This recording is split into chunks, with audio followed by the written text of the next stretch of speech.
Welcome back to Work On It Wednesday. Mike Callahan here with Dylan Rothenberg of the SimpleGrowth team, helping you work on your business and not in it, just like Michael Gerber. So one of the things we're diving into today on Work On It Wednesday is the key KPIs, the key performance indicators that you should be looking at in your business for success now and success in the future. So Dylan, thanks for joining me again on Wednesday here. And a lot of people rave reviews about Work On It Wednesday because we are actually breaking down what we've done in both of our 7-figure businesses and what is important to look at, what's important to work on, and what is the end goal and how to avoid those hurdles of growth all along the way while all trying to find employees, train employees, and do everything else in between. So without any further delay, I'm going to pop the screen open here and we will take a look at it here. Yeah, let's do it. All right, so I'll let you lead, brother, and I'm sure I will chime in. Probably we'll talk right over the top as usual. So let's see what happens. Hey, that sounds good. That sounds good. Yeah, I know it's a hot topic, especially being mid-season with a lot of the lawn care guys and girls. But it's easy to get pretty head down in the business and just be like, I think I'm doing good. I hope I'm doing good. I got some money in the bank. It's kind of nice when someone can come in and just tell you the numbers that you should be reviewing, on a weekly or at least a monthly basis. And once you have the system set up to do so, it doesn't take more than a couple minutes to look at this number and you're going to know if you're off base and then it requires some further attention, or if that number looks pretty good and the data source is accurate, then really, you got a pretty sound business. Now I definitely love a lot of the sales stats. Sorry, I can nerd out on that all day, but a lot of the people that we help with, especially in the service autopilot community, they're really unclear of a lot of their sales numbers. So if you're having any type of sales issues, the first thing you got to be looking at is what percentage are you actually converting? And, if you're using a CRM, this is a very, very easy number to pull. But even if you're using pen and paper, it's not impossible to pull. It's literally the number of quotes that you've sent out, the number of quotes that you've won divided by the total number of quotes that you've sent out. All right, so very, very simple calculation, and the 50% number kind of gets thrown around quite a bit, that you want to be ideally converting 100% of your quotes. But if you're converting 100%, you're probably priced a little bit too low. So there is kind of a fine line between winning too many quotes and leaving a little bit of profit on the table.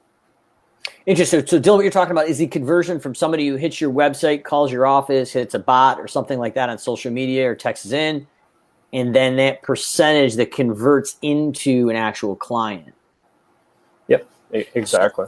So if we're going out across multiple marketing sources, why this would be important is if we're going out and scaling the business, now if we have historical numbers, it's really becoming a math game. So if I put X amount of flyers here, X amount in Facebook, X amount here, on average, these percentages should convert across each lead source and become a client? Yeah, 100%. And it's funny that you say lead sources because that is kind of the next topic. So the conversion percentage, great on a high level, right? You want to know kind of high level, okay, we're winning 50% of our quotes. That's great to know. You can kind of have a little bit more of a predictable sales flow and budget.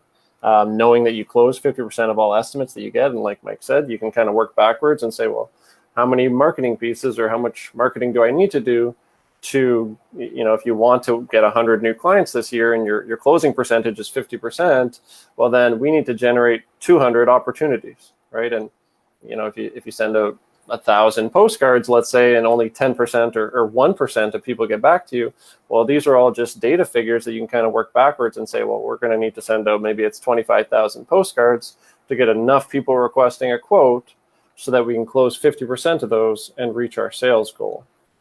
But like you said, not all marketing sources are 100% equal. So you need to be tracking what percentage of your leads are actually coming from each one of these marketing sources. And then almost more importantly, what percentage of those leads from each marketing source are actually converting into clients? Because it's great to say, yeah, we got 10,000 leads from Facebook, but if 0% of them actually converted into a client, maybe they'll convert in the future, but really we kind of want to live in the moment here and get some concrete sales today, essentially. All those feel good likes really don't mean anything at the end of the day. It's all about dollars in and dollars out.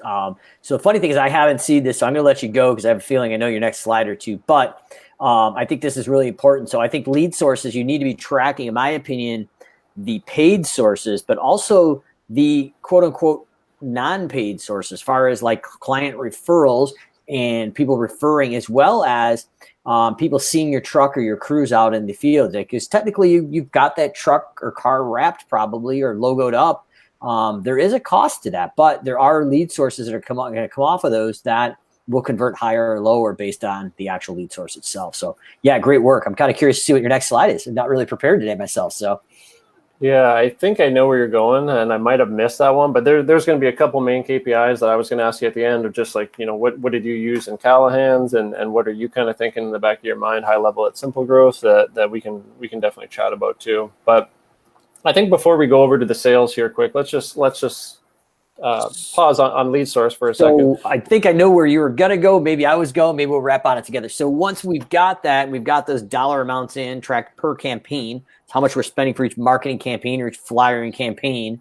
What is the cost per client on average? So client acquisition cost. So how much is it costing to get the client? So you may be looking at it like, wow, Home Advisor is like a really cheap lead. That cost me $30. Like we should just triple down on Home Advisor. But the second part of that is that client lifetime value. So is it a $25 lead acquisition cost, but the lifetime value is only worth $250, where you may have a $150 client acquisition cost on a flyer or Facebook, but you've got a $10,000 or $11,000 client lifetime value. So you kind of got to do the math back and forth to see which one of those you want to double down on. And you may want to spread it across all of them. And now, non-emotionally, you may know what the client lifetime and revenue that's generating in there. Yep, exactly. And another major one that I missed out here, which ties directly into the lifetime value, is just the overall customer churn, right? A lot of people that we're dealing with, my previous company included, I know with yours as well, we're growing really quick. And oftentimes a lot of the focus can just be on growing the sales and everything like that. Well, it's of no value to you if you grow 100% and then you lose, everything that you grew by clients churning out through the back door. They're coming in the top of the funnel, there's new ones, and the old ones are popping out the bottom. So we need to have that balance and keep an eye on that. I couldn't agree more. Exactly. So just having a pulse on those numbers, it doesn't need to be this big complex system. If you're using a CRM, of course that can be tracked. But even if you're not, just okay, if 2 customers canceled this month, that's not inherently good or bad. That might be a 50% decrease from last June, or you may have had no cancels in June. So this is kind of a number that you need to keep a pulse on and just say, like, are my overall cancellations as a percentage going down or going up? And just having a really basic pulse on that, it's going to be huge, right? These are numbers that are crucial to the success of your business. So the next one here is just people can look at the sales number and they can say, hey, we're growing quick. But I think a really, really important one to be looking at is just how are we doing? So let's just look at May that just passed as an example.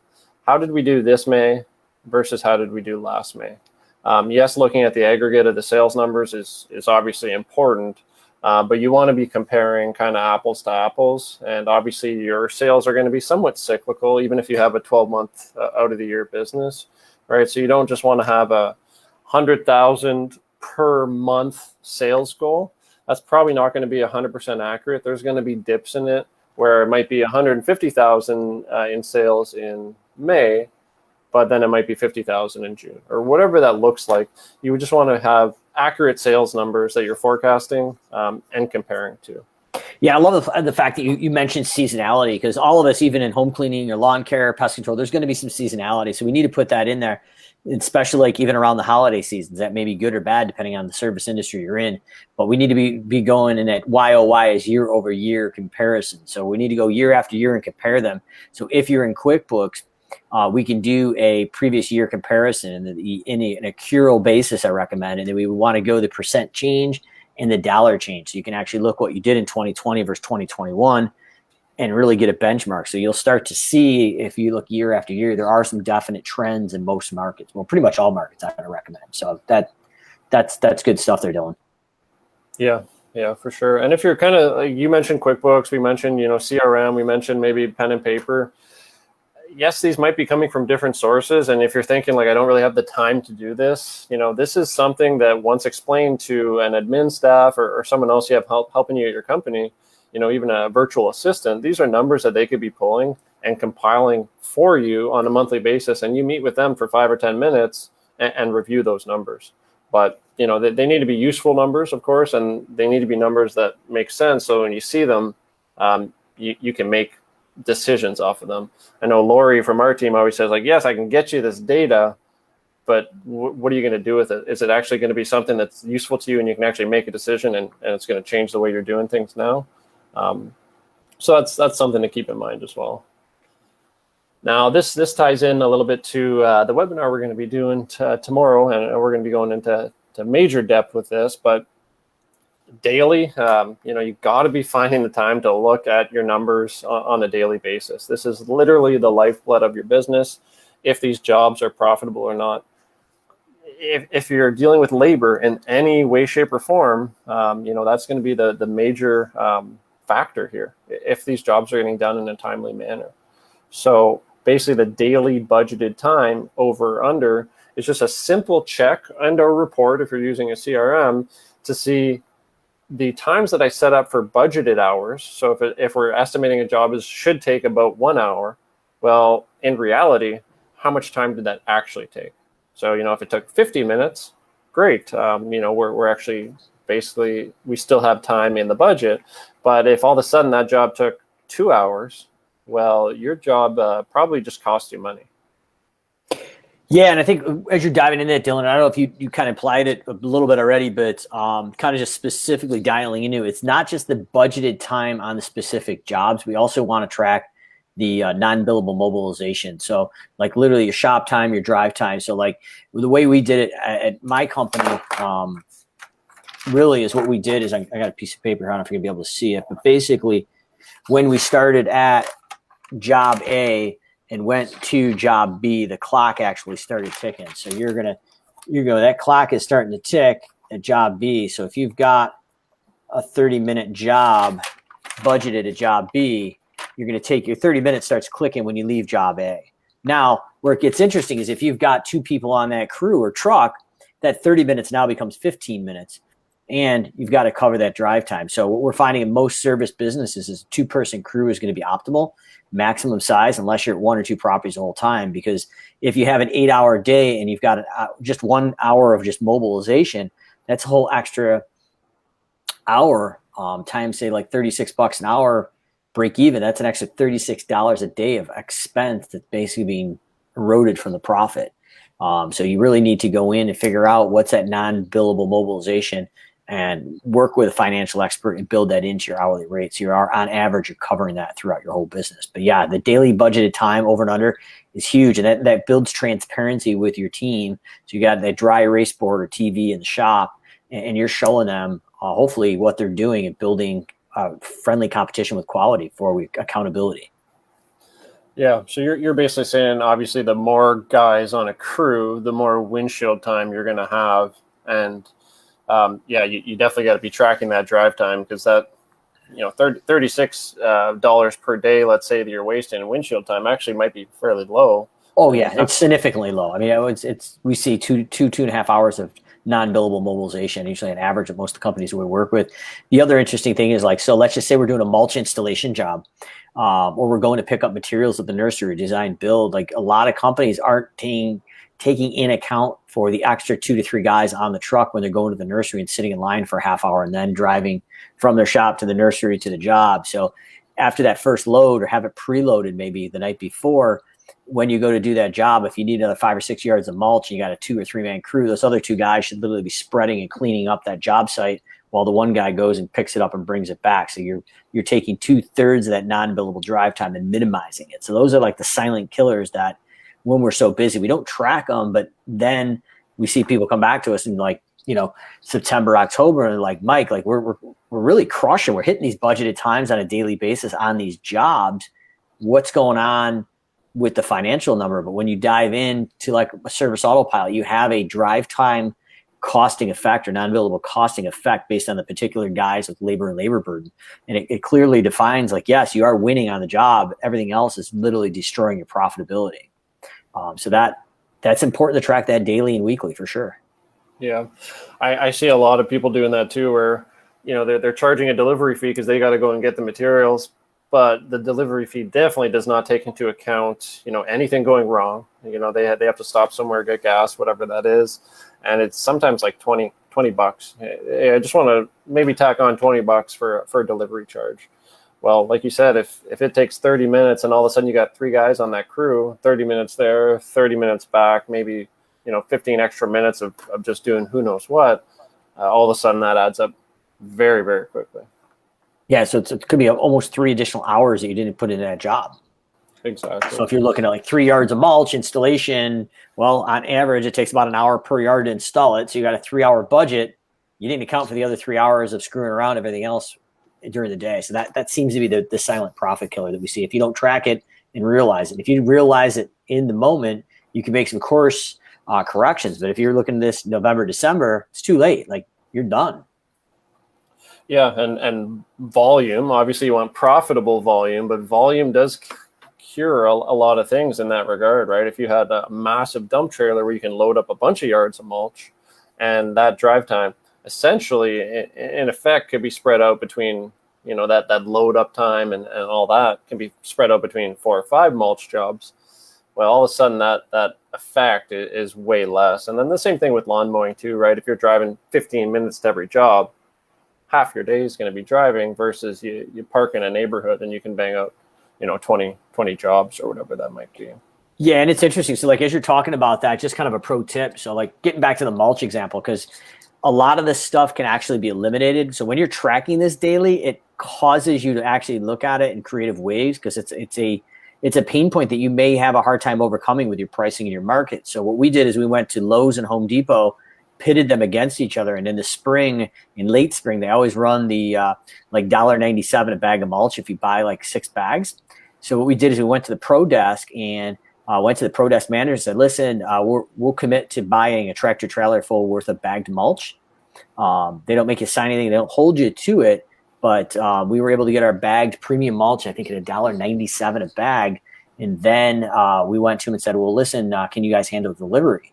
So we actually dialed it into, I believe a few years ago, it was $10 per delivery. It didn't matter if it was 2 bags or a whole tractor trailer full. We did one at HOA that was 187 yards, I think, or 185 yards of mulch with bagged mulch. They staged all the pallets in front of all the units. We cut 2 days of labor off with a 7 or 8 man crew. And the cleanup was like non-existent. Mm-hmm. And the client saw it as a higher perceived value because it was bagged mulch. Like, was it probably not? But perception was, wow, we're getting premium mulch for a really good price. But where I'm going with this is now you may not need that dump truck or the dump trailer. You could have a Ford Ranger or a real small Chevy pickup or Ford pickup, 2-wheel drive Southern model, and have some wheelbarrows and some blowers and some rakes in there and not have to have a $60,000 or $70,000 vehicle. So now you could have 4 or 5 crews doing the same amount of work and have it drop shipped and staged the day before.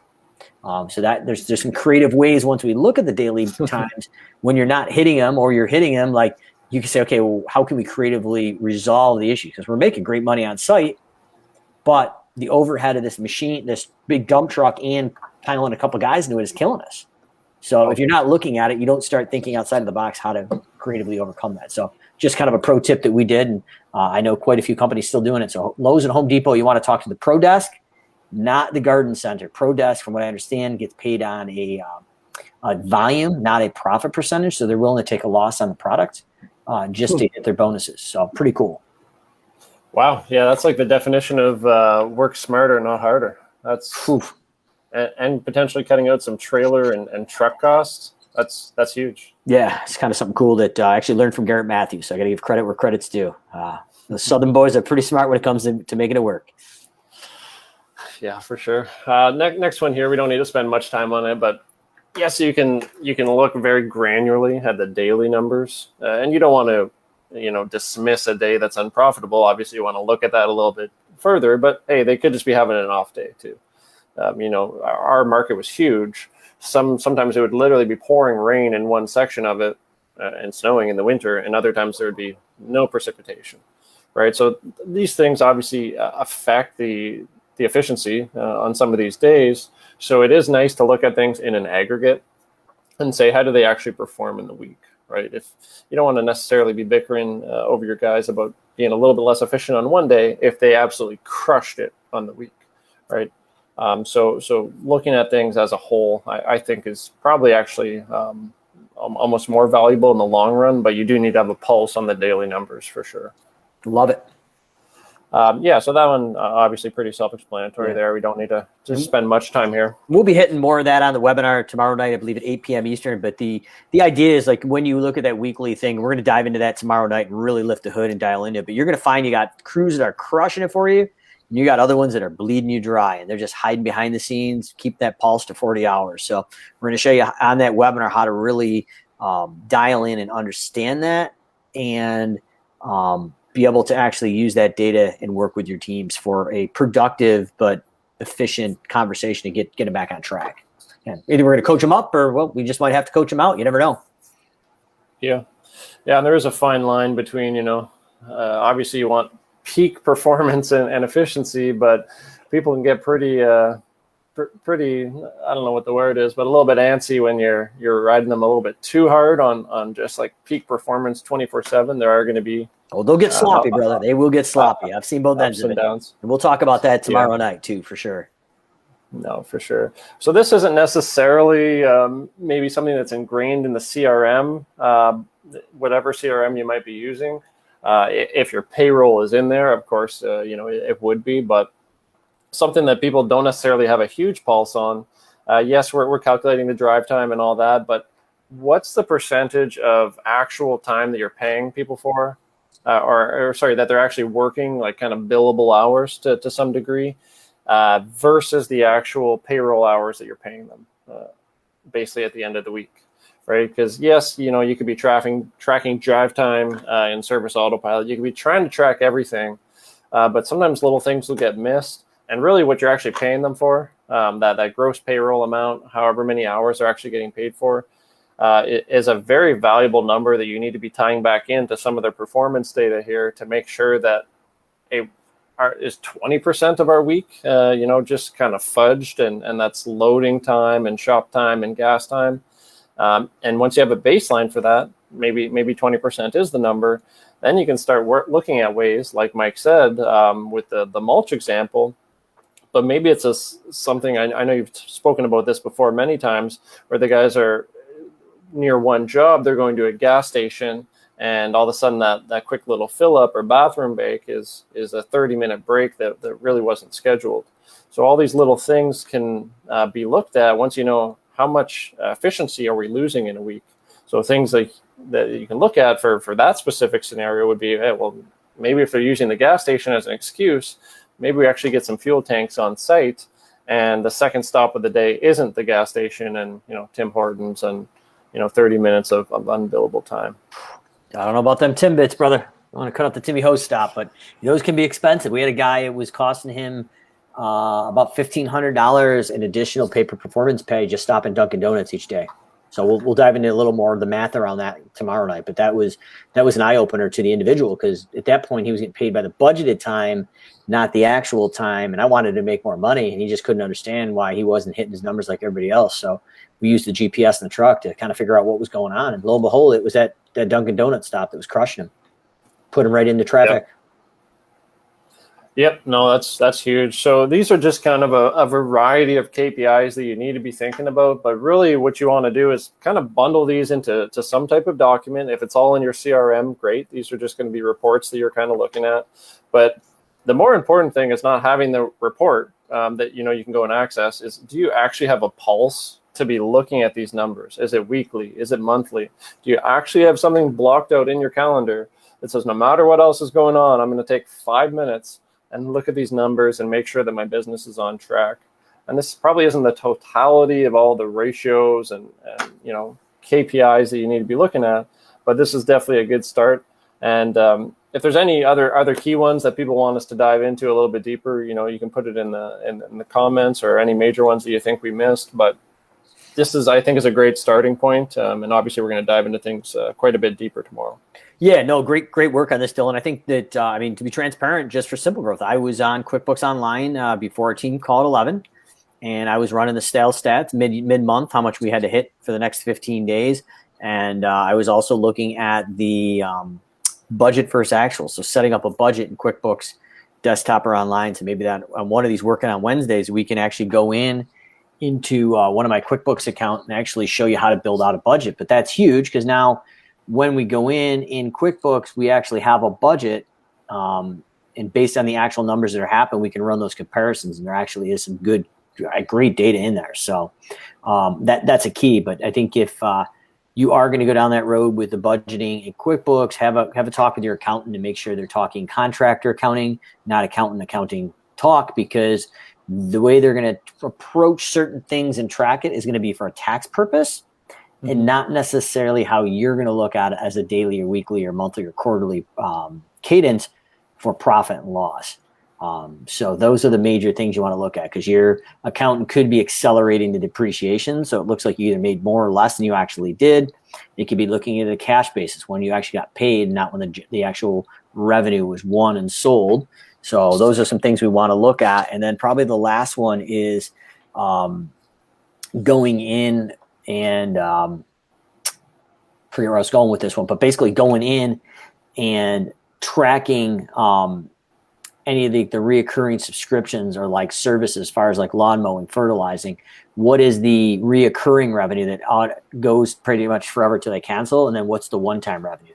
Obviously, the value of your business, the longevity of the business is going to be based greater upon the reoccurring than the one-time. And then the third stat there is the expansion of the upsell. So going in and raising that client lifetime value systematically through an upsell process, the way we do in the automation. So, Dylan, any closing thoughts here before we wrap it up? I know I got to get on a training call with another client here in a few minutes, but things have been rocking and rolling, and I think it's important that we take the time to work on it and help other people work on it on Wednesdays here. So I can't wait till next week. And tomorrow night, I got to get some rest. We got a big night ahead of us for the KPI webinar in job costing that we're going to be doing at 8 p.m. Eastern. Yeah, and if anybody did not receive an email from me regarding that and they'd like access to the webinar, you can definitely reach out to me, Dillan, Dillan, at SimpleGrowthSystems.com. But otherwise, yeah, just make sure you're spending, whether you started out at 2 minutes a month, whatever that might be, block out 2 minutes and put together even some of these KPIs that we were talking about in a Google Sheet and start tracking them on a monthly basis. And that's really where you got to start, and it'll evolve from there.